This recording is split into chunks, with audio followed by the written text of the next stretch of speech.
Good afternoon, guys. My name is Dr. Rob Kelly, along with Jennifer Lovely. This is the Recovery Channel podcast, coming live on Facebook and YouTube to you guys. Hope you're having a great day. Sunny over here in San Antonio. A little chilly, but it's cool. What about you, Jen? It's gorgeous here. It's almost 70 and sunny and beautiful. And I'm on my way to see my baby girl, Riley May, who is my granddaughter. So I'm leaving here after this show. So I'm excited.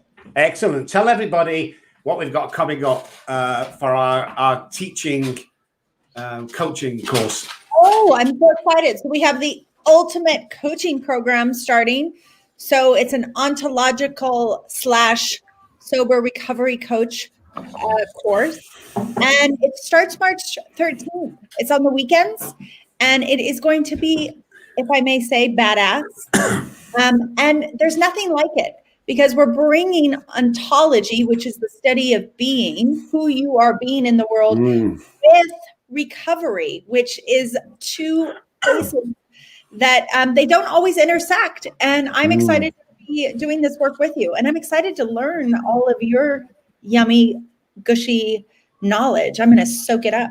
And yours too. I mean, it's crazy because we come from both sides, and I'm betting, but don't know, that you can't do my job and I couldn't do your job because I'm just not knowledgeable enough. So it comes, and it is an amazing course, guys. It really is. Just messages to find out more. We'll give some more details later. But I know you're thinking, who's on the show today, Jen? We have a big deal. He's kind of have a big deal. If you're into hockey, guys, you'll know the name Theo Fleury. You'll know that name. That's who's on the show. Absolutely an amazing guy. Great story.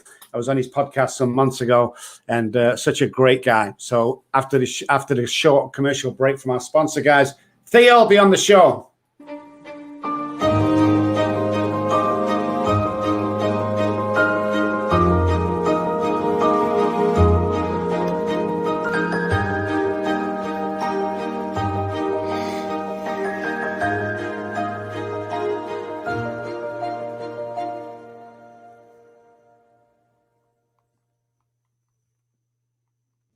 Hey guys, for those who are watching, that was obviously New Choices, but for those that are listening, New Choices Treatment Center over here in San Antonio, the premier substance abuse facility in Texas, www.newchoicestc, stands for treatmentcenter.com, or call 726-888-7003 or 210-910-5154.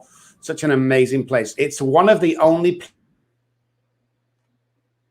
places, and we only have two, that we end to go to. They're fair, they're straight, they're knowledgeable, and just an amazing place. New Choices, guys, is the place. Theo, welcome to the show, my friend. What's up, brother?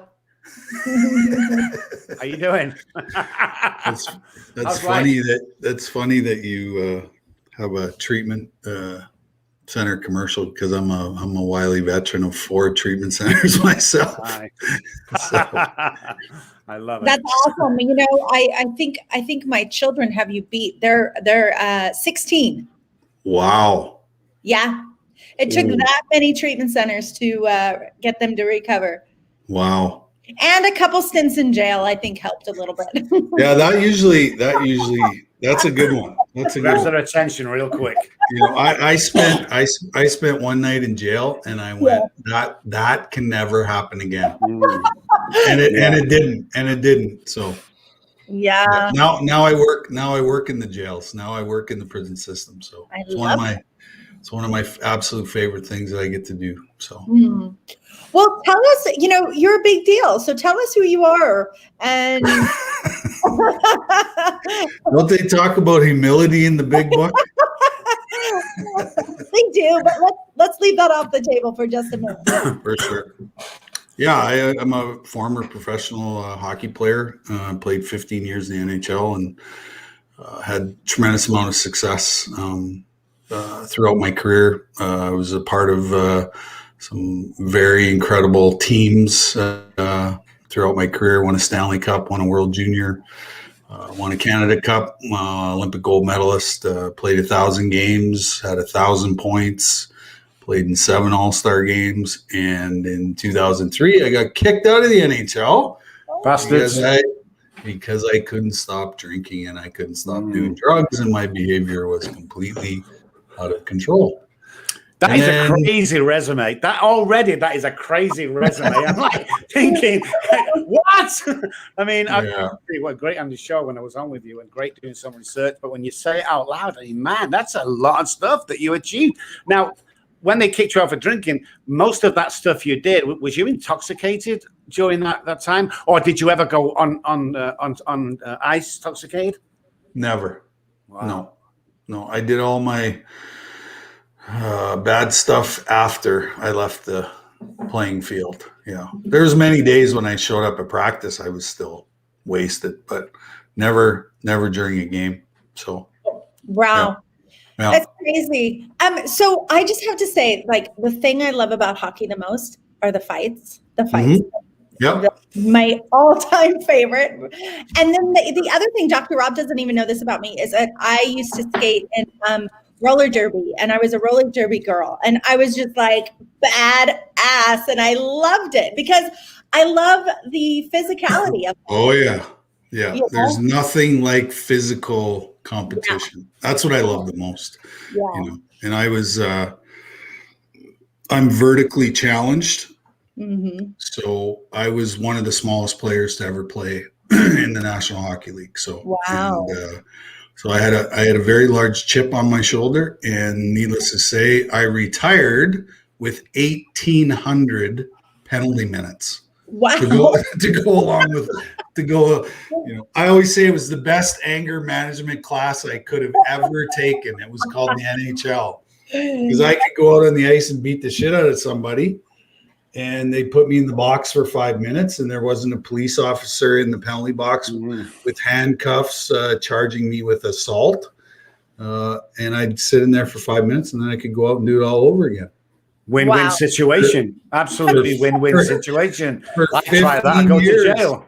Wow. 15 years. So I'm not surprised it imploded after I left the game. Yeah. So, same behavior. That's actually the reason why I spent the night in jail was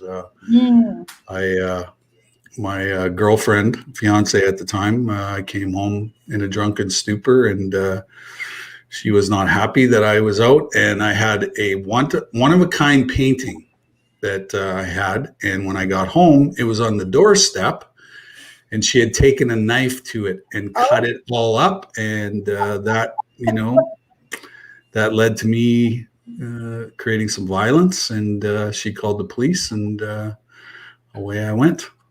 Rightly so. Rightly so. Of course. Hey, I love the way he said, Jen, I love the way he says, creating some violence. That's the best way I've heard it before. I went in there, Your Honor. I kind of created some violence. Oh, young man, do you mean you beat the shit out of her? No, I created a little violence. Yeah. I love that. Theo. That's what you should use with you. Right. I'm going to use that now. And if I get in trouble, I just say, you need to call Theo. This is deal, you know.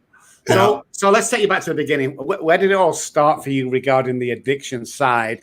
I mean, your teams look amazing. I mean, you were breaking records. You were doing stuff around you that nobody else could do. Where did your addiction start? Well, it started not too long after my sexual abuse experience. I was raped 150 times by a coach over a 2.5-year period. And so I discovered that beautiful, wonderful brown substance that came in a bottle called beer. And, it sort of suppressed all of those, all that emotional pain and scars that were left behind from that experience. And I was hooked like instantly. And then, as I sort of moved along in my life, I discovered another awesome substance called cocaine, and, went on that gravy chain for a short amount of time, because when we use that stuff, it's a quick, fast trip to the bottom of the gutter. Right. And, that's where that all sort of led me. So, I really dislike the word addiction because there's so much shame attached to it. Mm. And really, ultimately, what is it? It's emotional pain management. That's what addiction is. It's a way to suppress all these negative feelings and emotions, that I have, that I carry around. And not only that, there was really no place, in sort of my macho sport, to talk about sadness and talk about, it was a really hard place to be vulnerable, and, I had lots of mental health issues. It wasn't my addiction that took me out of the game. It was I couldn't no longer manage my mental health. I was suffering from depression, anxiety, panic, you name it. And everybody thinks that it was my addiction that took me out of the game. No, it was my mental illness that took me out of the game. And, unfortunately, I did the whole big pharma thing. That was a hell of a ride too. Holy fuck. It was crazy, so, and, now, my toolbox is no longer filled with addiction as coping mechanisms. I've taken a real sort of holistic approach to my own recovery and my own therapy. And, the biggest piece is spirituality, It was the one thing that, I just couldn't get a grasp on. And, the night I got sober, I hit my knees in the washroom and I said to the good man upstairs, I said, I'm done. And I need you to take away the obsession to drink and do drugs. And I woke up the next morning, and that was, let me just check my app here. Today, I have 5,644 days of sobriety, and thank God, because I know I wouldn't be here if I didn't make that choice and didn't make that decision, and I didn't surrender, and that's exactly what happened. I surrendered, and I turned my will and my life over to the care of the universe as I understand it. And, my God has God, Allah, Buddha, Jehovah, trees in my backyard. They're all part of, what I believe in. God, I love that. I would be remiss if I didn't say this, but that motherfucker, that coach. Yep. Did he get caught? Yep. Good. But he didn't go away for long enough. We don't have a justice system in Canada. We have a legal system. That's what it is. Where the lawyers get rich and the survivors get re-victimized. That's our system. Yeah. Yeah. So, it is our system. Yeah. I want to dive a little. That was my anger management practice, by the way, because I'm also a survivor of sexual abuse. And fuck, I mean, it's just bullshit. It's a living murder, is what it is. It is. Yeah, and it should be treated. It should be treated as such. Yeah. And the thing is that, and I'm going to say this out loud because the lovers in my life, the people that really love me, have had to pay the price for that. Yep. It sucks. There's a long line of incredible women in my story who I've done extreme damage to, unfortunately, because of that experience, right? But thank God we have step 8 and 9 in the program, and I get to make amends. For sure. Yeah. For sure. No so talk to me about, hold on. Sorry, Rob. I just want to dive in a little bit. Talk to me about, what is it about surrendering that is so difficult? Well, it's about control, right? And as addicts and alcoholics, like, we have to be in control of everything, right? And, left to my own defenses, left to me running my own life, is the biggest shit show on the planet when I'm running the show, right? And, when I surrendered, 5,644 days ago, I gave up the power to be in control, okay? And I had to trust that, my higher power was going to guide me for the rest of my life. And, when I drive the bus always crashes. Okay.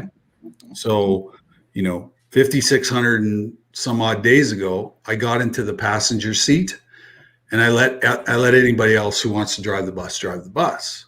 And I had to have faith that I was going to be taken care of. And guess what happened? I've been taken care of ever since, every day. And as long as I have that spiritual connection, and my biggest fear was always that I hated to be alone, right? Yeah. And when I'm spiritually connected, I'm never alone, right? Never alone. And, I absolutely love being by myself now, because it's, I've learned in the process that, all of these traumatic experience that I had sort of left me with 4 things. Trauma taught me 4 things: abandonment and neglect. Mm-hmm. I'm not good enough. Mm-hmm. I'm not lovable. And do I even exist in the world? Right.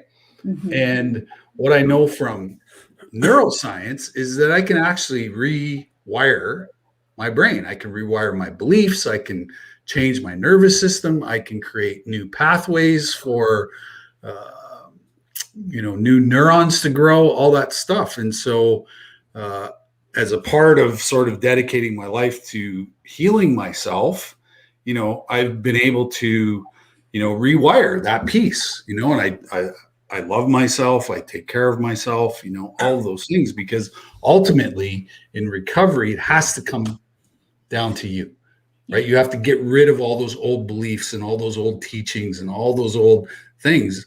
And the only place they're going to come from is from within, right? And really good teachers and coaches, right? That's where all that stuff's going to come from, And what was interesting was, I had a coach my whole entire life. My whole entire existence on the planet had a coach. So in recovery, we can't do it on our own. We need coaches. We need sponsors, or whatever the hell you want to call them. We need guides, and not people that are co-signing our bullshit. Right. People that are actually going to call us out on our shit. And even though we don't like it, it's a part of the process. Yeah. That's why we go into the rooms. That's why we go into the rooms, is we go in to listen and we go in to learn from the guys that are doing the deal. Mm-hmm. Right. And then we follow what they're doing. Rarely have we seen a person fail who's followed our path, simple path. Right. Right. But I went in like this, fucking, yeah, I know it all. I know everything, I'm still angry, pissed off, Yeah. And the process, ultimately, what is recovery? Peace, joy, happiness, and serenity. That's where we're trying to get to. Ultimately, that's where we're trying to get to. But it's a lot of hard work. It is a lot of hard work. And how many people want to do the work? Very little people. Everyone wants to walk the walk, but when you come to talking the talk, they're not interested. I had a sponsor the other day say to me, "Hey, Rob, I'm really sorry. I was just acting out old behavior." And I said, "Listen, if you're acting out old behavior, guess what? It's not fucking old behavior. It's current behavior. So that old excuse doesn't work with me." The book, I love the book. I mean, I often say this. I've been in and out of colleges, schools for 20 something years, learning what I do. I specialize in neuroplasticity and the addicted brain. And I have never in all that time read anything like the first 164 pertaining to the alcoholic and the recovery of. But here's the amazing part, Theo. 10 years ago, we found out that the brain was plastic, like you were saying. We can change the way we think, and we can change the way we think permanently. Only 10 years ago did we find that.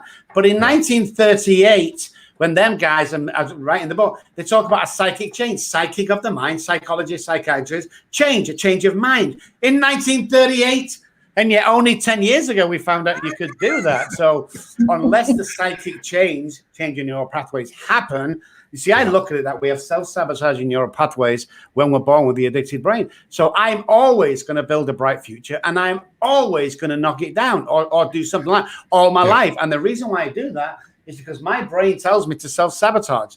whenever it's getting any good. Why would that ever change unless you have the change of neural pathways? It will always self-destruct. And what's even worse is the brain is telling us to. So the hypothalamus at the back of the brain, near the prehistoric brains, tells it's a fight or flight part of the brain. It tells normal people to eat food and drink water, to stay or to flee. Do you know what it tells the alcoholic? To drink alcohol. And that's where people say, my fucking brain is telling me to drink alcohol. Why would I stop?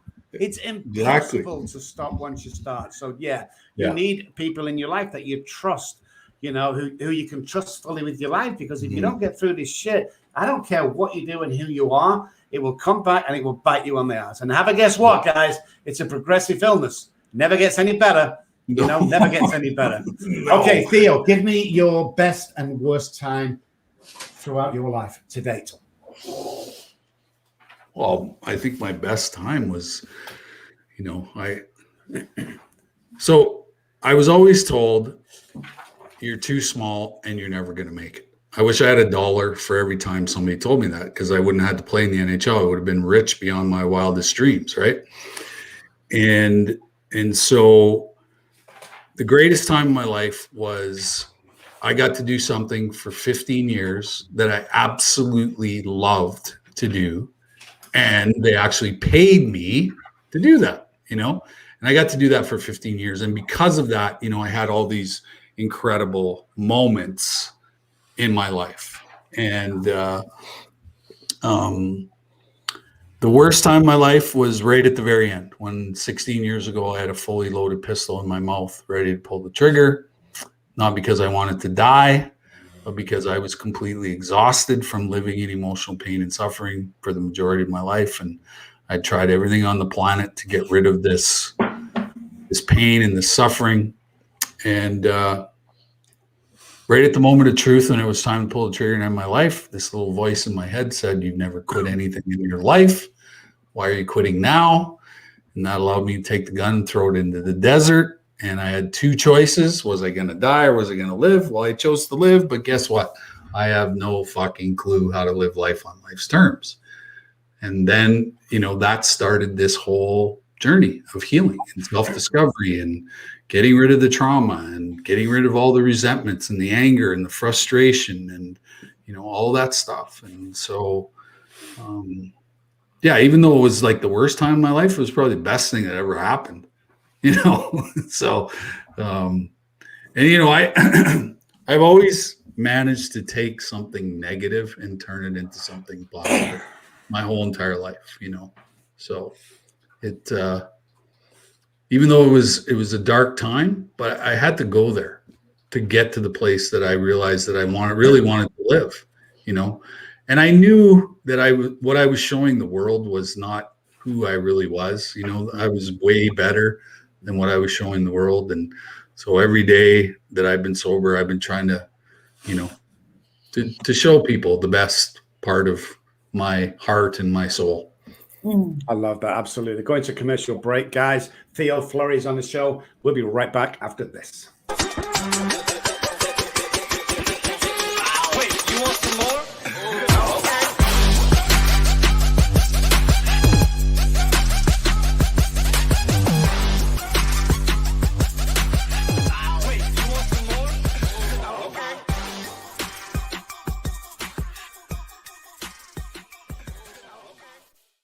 Welcome back, guys. For those just watching, this was Take 12 Radio. It's a radio station that runs once a week. Such an amazing show. Monty Meyer, or Monty Man as we know him, is the man that produces that and runs the show itself. A great place to go to when you're not listening to ours, of course. Take12radio.com.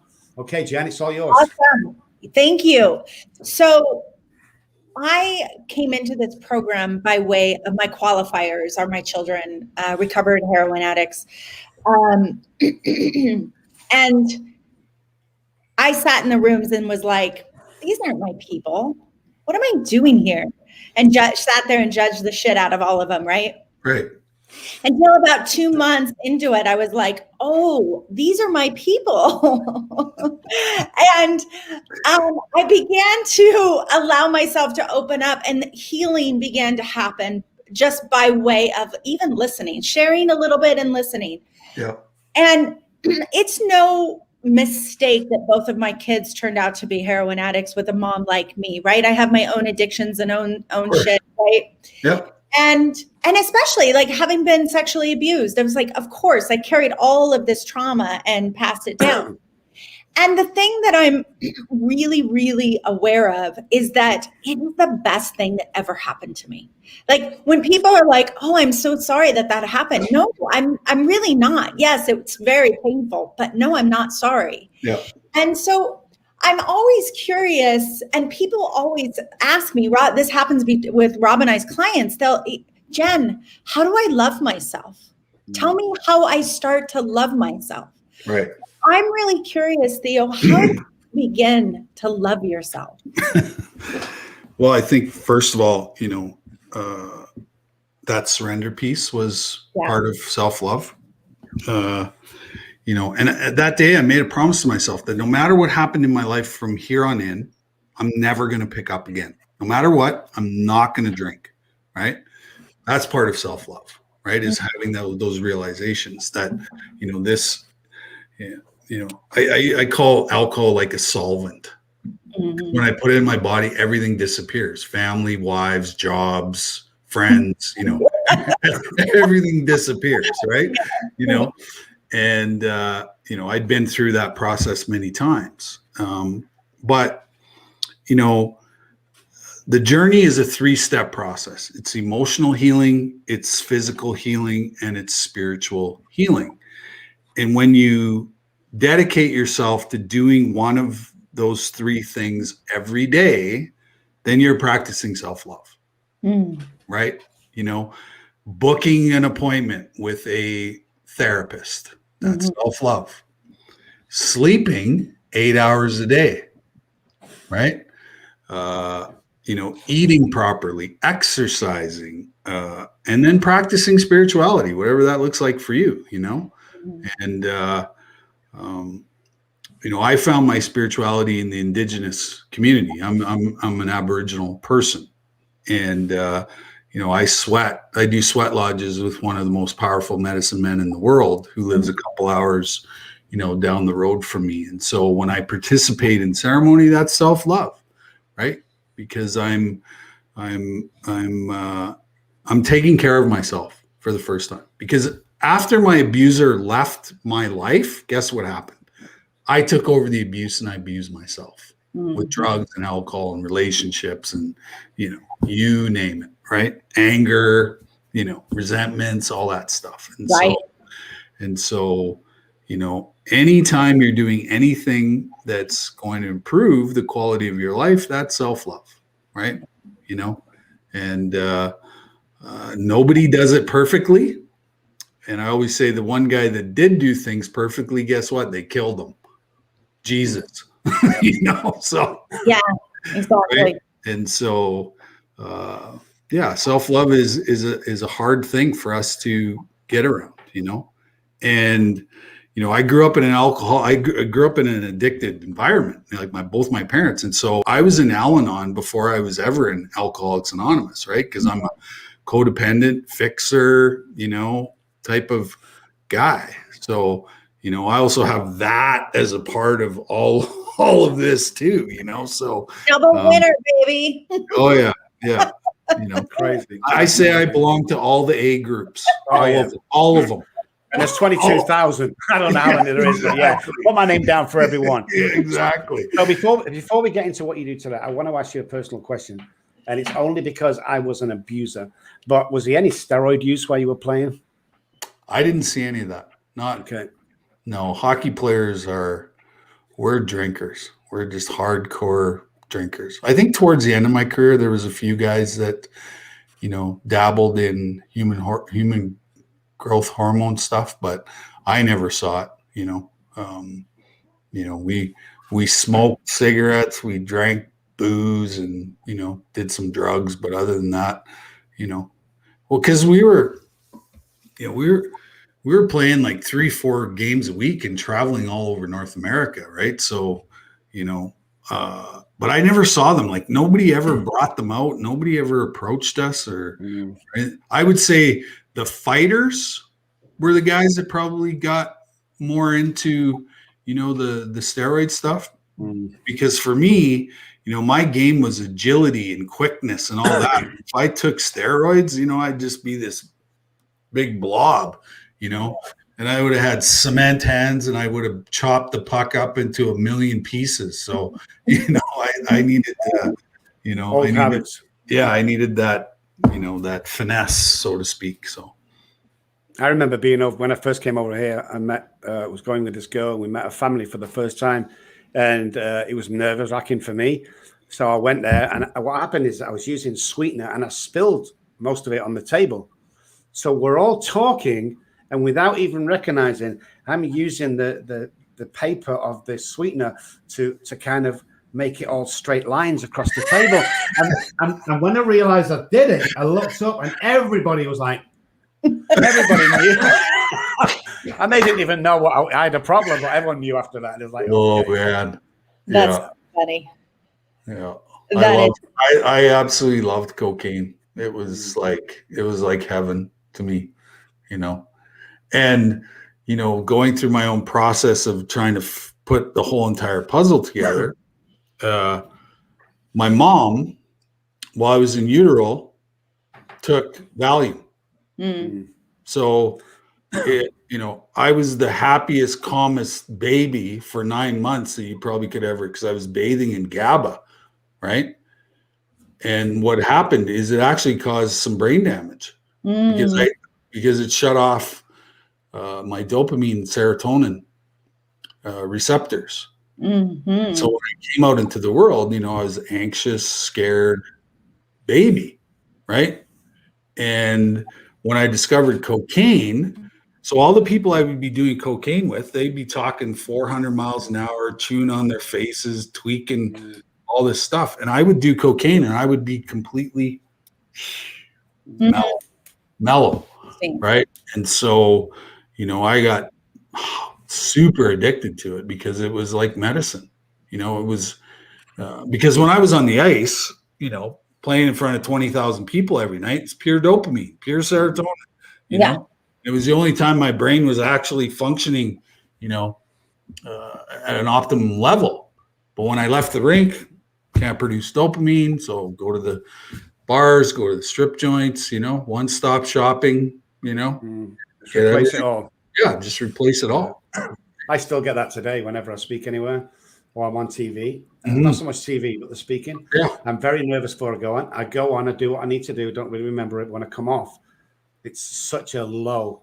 Yeah. Especially the drive home. It's like horrible. So tell everyone, Theo, what you do today.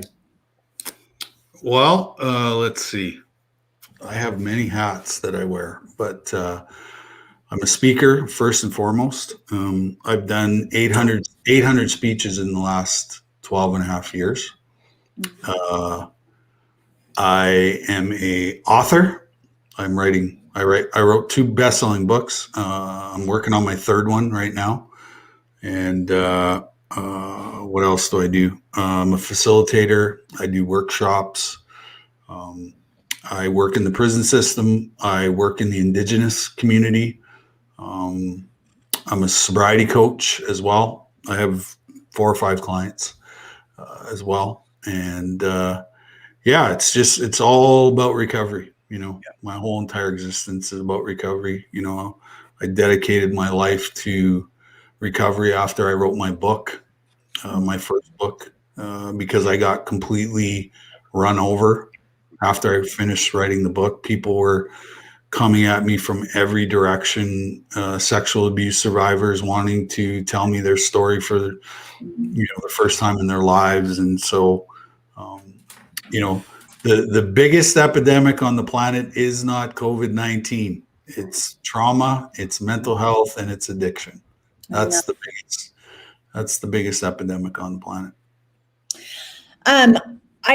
There's so many questions and there's so many places I want to go with you, Theo, but I know, we're up against a time limit, but what I want to say is, one of the things that Gabor Mate says is that he looks at what addiction did for us, right? And for me, sex and love and I dabbled. I really loved ecstasy for a period of time in my life. That felt really good. You know why? Because it brought down all of my barriers and it allowed me to be this loving person that I truly am.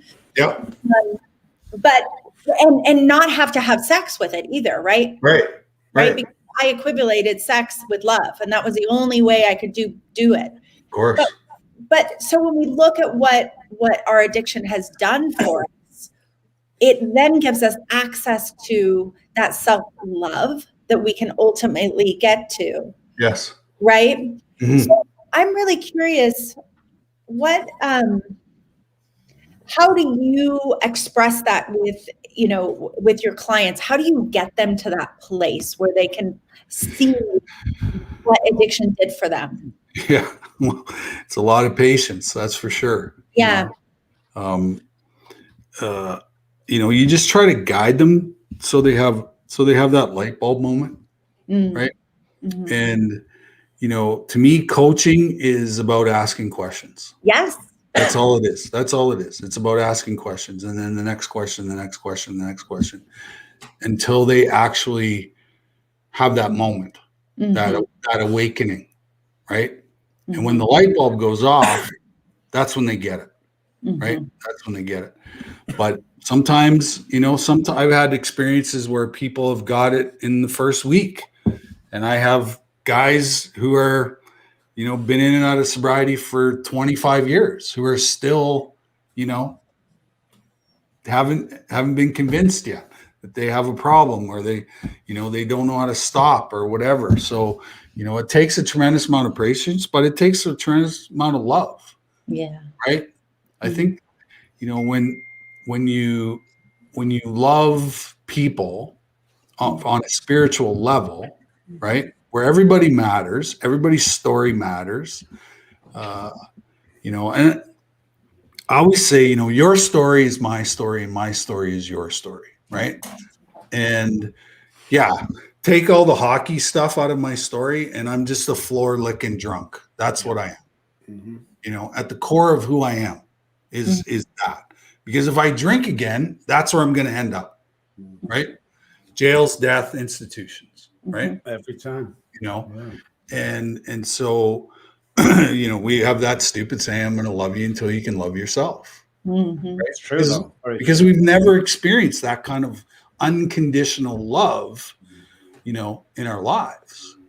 And so we have to show that to the people that we work with, right? Is that they can get to, that ultimate place of, self-love, because ultimately that's where we got to get our clients to, is them taking care of themselves. And everybody can do it. Everybody's, it's just, sometimes it's just being able to convince the guy, because we never see ourselves for who we are. That's and the definition of insanity is not being able to see my own truth. Theo, we are desperately running out of time. I just want to say a couple of things, and then Jen always asks an amazing question at the end. But first of all, I want to recognize you just being a superhero, man. I know this ego stuff. I don't believe in ego, Theo. I really don't. I believe in confidence. When we are drinking and using, that's ego. When you get well and you have the spiritual awakening and psychic change, therefore your DNA changes. It's confidence. I want to thank you for bringing this to the world. I want to thank you for having an impression on millions of people's lives with the ripple effect, because we never know that. And I want to thank you for being on the show. So thank you very much, Theo. You're an awesome guy. Well, I appreciate the opportunity, and I can't wait till this travel shit is finished, because I want to come spend some time with you. Awesome. We'll do it. Make it happen. Love that. We would love that. And I want to come to your sweat lodge. Yeah, absolutely. Seriously. Anytime. Yeah. Anytime. It is the most incredible spiritual thing you will ever do in your whole entire life. Yeah, that's what I've heard. Yeah. The closest I've ever come to that is, Bikram hot yoga. Oh yeah. Yeah. It's similar. Like it's similar. Yeah. It's very similar, right? Yeah. So, well, first I just want to acknowledge you for your heart. because it jumps out as soon as you come into light, your heart jumps out, and it's beautiful, and it's deep, and it is full, and it is so much strength, and your resiliency is just amazing. So thank you for giving the world that. But I'd like to ask you, what do you want to leave people with? People that are just, whether they're struggling or not, what do you want to leave them with? Hope, right? You know, we're living in a world right now where they're selling fear. Okay. And, you know, I always said, you know, when I had that gun in my mouth, I had that much hope left. That was it. All I had left. And from that, I still had hope. And I built this amazing life from having just a tiny bit of hope. And so, you know, there's not enough people right now are selling hope, right? And all I see all day long is pain and suffering. Okay. And, you know, part of my big goal, you know, the 40,000 foot goal is to alleviate pain and suffering on the planet, because I believe it's unnecessary. You know, is that when we enter relationships with love, compassion, empathy, and understanding, and listening, and presence, and attunement, just that alone, that intention changes the person's brain that we're working with. Automatically changes their brain, because they've never experienced that in their life. All they've seen is violence and abuse and, you know, all these things. And so, you know, when you come in with the intention of providing that other human being with which you're working with those characteristics, they're going to change. If they stick around long enough and you show them that every day, that consistency, that relentless positivity, they're going to get it. They're going to recover. Right. I love it. I love it. I love it. Absolutely. And that's what it's about. Guys, Theo Fleury was on the show. Thanks for joining us, guys. We'll be back after this break. We've got some gifts for you and stuff. But for now, thank you so much, Theo. Awesome. Thank you, guys. I appreciate the opportunity always. Thank you. Thank you.